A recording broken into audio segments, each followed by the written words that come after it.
తెలుగులో డైరెక్టర్గా ఒక్క స్ట్రైట్ సినిమా తీయనప్పటికీ తెలుగు దర్శకుల్లో చాలా మందికి ఆదర్శం అయ్యారు దర్శకుడు శంకర్. జెంటిల్ మ్యాన్, ఒకే ఒక్కడు, ప్రేమికుడు, భారతీయుడు, అపరిచితుడు ఇలా ఒక్కో చిత్రం ఒక్కో వజ్రమే. తీస్తే శంకర్లా సినిమా తీయాలి. భారీ సినిమా, భారీ బడ్జెట్ అనే భారీ హంగులకు అంకురార్పణ చేసింది ఈ శంకరుడే. సౌత్ ఇండియాలోని స్టార్ హీరోలంతా శంకర్తో ఒక్క సినిమా అయినా తీయాలని క్యూలు కట్టిన సందర్భాలున్నాయి. ప్రతి నటుడికి శంకర్ దర్శకత్వంలో పనిచేయాలనేది కల. అలాంటి మేటి దర్శకుడి దర్శకత్వంలో సినిమా వస్తుందంటే అది ట్రోలింగ్ కంటెంట్ అన్న పరిస్థితికి వచ్చేశారు శంకర్. హిట్ చిత్రాల దర్శకుడిగా ఓ వెలుగు వెలిగిన శంకర్ కి ఈ మధ్య కాలంలో హిట్టే లేదు. ఇలాంటి తరుణంలో దిల్ రాజు నిర్మాణంలో 500 కోట్ల రూపాయలు బడ్జెట్తో రామ్ చరణ్ హీరోగా సినిమా అంటే చాలా మందికి డౌటానుమానాలు వచ్చాయి. పోయి శంకర్తో సినిమా ఏంటి, అవుట్ డేటెడ్ డైరెక్టర్ అనే విమర్శలకు గేమ్ చేంజర్ తో సరైన సమాధానం ఇచ్చాడో లేదో సమీక్షలో చూద్దాం. ఒక నిజాయితీ గల ఐఏఎస్ ఆఫీసర్ కి అవినీతి పరుడైన మంత్రికి మధ్య జరిగే పోరే గేమ్ చేంజర్. ఆంధ్రప్రదేశ్ ముఖ్యమంత్రి బొబ్బిలి సత్యమూర్తి, శ్రీకాంత్ తో గేమ్ చేంజర్ కథ మొదలవుతుంది. అడ్డదారిలో సీఎం అయ్యి అవినీతికి అడ్రస్ గా మారిన సత్యమూర్తిలో పశ్చాత్తాపం కలుగుతుంది. తన పదవీకాలం చివరి ఏడాదిలో రాష్ట్రంలో ఎలాంటి అవినీతి ఉండకూడదని నిశ్చయించుకుంటాడు. అయితే అతని మంత్రివర్గంలో ఉన్న కొడుకులు మోపిదేవి, ఎస్.జె. సూర్య, రామచంద్రరెడ్డి, జయరాం విభేదిస్తారు. చివరికి తండ్రినే చంపేసి సీఎం కావాలని అనుకుంటాడు మోపిదేవి. ఆ తరుణంలో సొంత ఊరు వైజాగ్కి కలెక్టర్గా అడుగుపెడతాడు రామ్ చరణ్.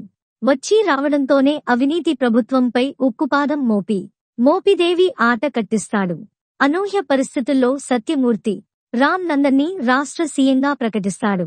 అసలు రామ్ నందన్ ఎవరు? అతని గతమేంటి? అభ్యుదయం పార్టీకి సత్యమూర్తికి ఉన్న సంబంధం ఏంటి?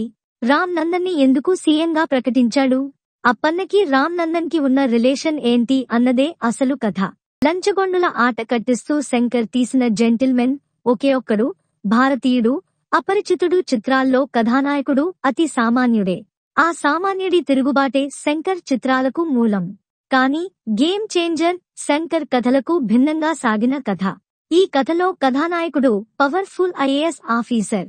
బ్యూరోక్రసీ వర్సెస్ పొలిటికల్ బాసిజం నేపథ్యంలో సాగిన emotional drama game changer. Shankar social message ఇస్తున్నారంటే ఆ కథలో బలమైన ఫ్లాష్ బ్యాక్ ఉంటుంది. అదే సినిమాకి కొండంత బలం. గేమ్ చేంజర్ కి ఫ్లాష్ బ్యాక్ కథే కీలకం. అప్పన్నగా రామ్ చరణ్ పంచకట్టు క్యారెక్టర్ గేమ్ చేంజర్ కి సోల్ ఆఫ్ ది మూవీ. ఓ గొప్ప సందేశాన్ని ఇస్తూ అంతకంటే గొప్పగా ఎమోషనల్ కనెక్టివిటీతో అద్భుతంగా సినిమా తీయడంలో శంకర్ నేర్పరి. గత కొన్నాళ్లుగా ఆ మార్క్ ని మిస్ అవుతున్న Shankar game changer bounce back అయ్యే ప్రయత్నంలో సగం మాత్రమే సక్సెస్ అయ్యారు. ప్రతి ఒక్కరి జీవితంలో విమర్శల్ని ఎదుర్కోవాల్సిందే. వాటి నుంచి తప్పించుకోలేము. ఎవరు ఎవరినైనా ఎందుకోసమైనా విమర్శించొచ్చు. కానీ వాటి నుంచి ఏం నేర్చుకున్నారన్నదే ముఖ్యం. విమర్శల్ని సవాలుగా తీసుకుని మెరుగుపరుచుకున్నవాడే గేమ్ చేంజర్ అవుతాడు.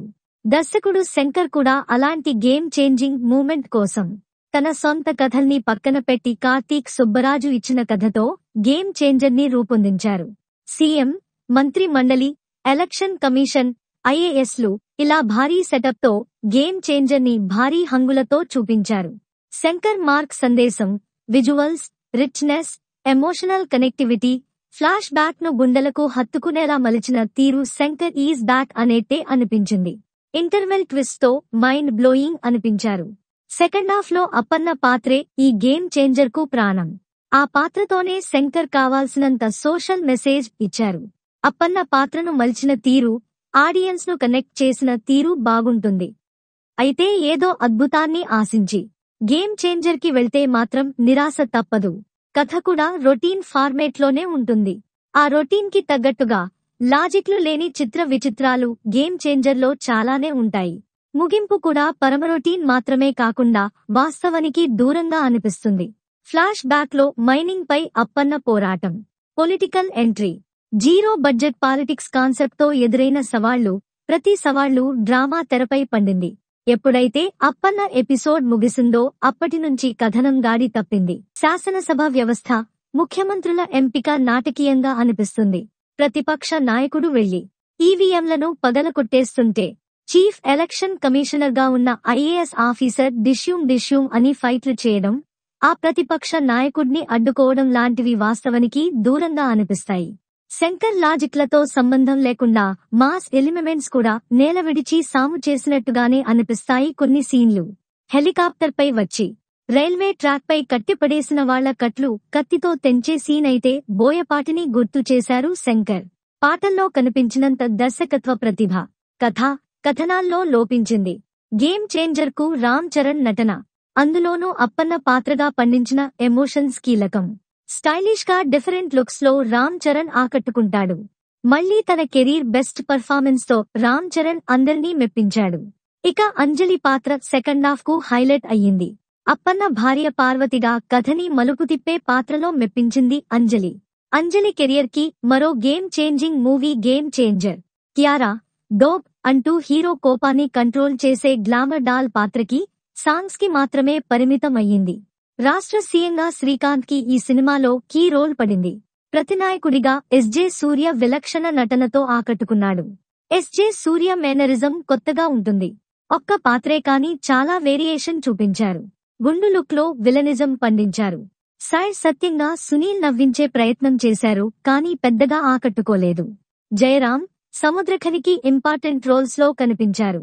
వెన్నెల కిషోర్, పృథ్వీ, నరేష్, బ్రహ్మానందం, రఘుబాబు, శుభలేఖ, సుధాకర్ ఇలా చాలా మంది ఉన్నారు, కానీ వాళ్లంతా ప్యాడింగ్ ఆర్టిస్టుగా మాత్రమే కనిపించారు.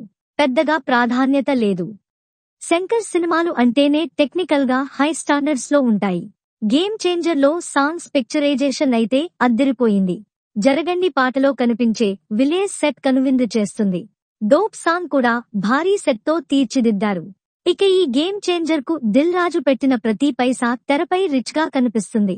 Shankar vision, Tirru camera work, set work, VFX ఇలా అన్నీ అద్భుతంగా ఉంటాయి.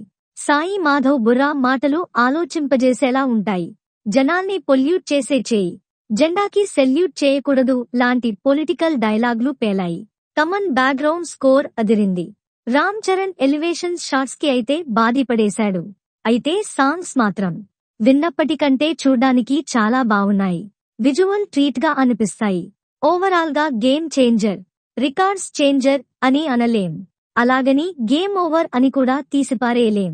నటుడిగా రామ్ చరణ్ కి 100కి 100 మార్కులు పడతాయి. శంకర్ కి మాత్రం జస్ట్ పాస్ మార్కులు మాత్రమే. పండక్కి పడింది కాబట్టి నిర్మాత దిల్ రాజుకి కాసులకు లోటు ఉండకపోవచ్చు.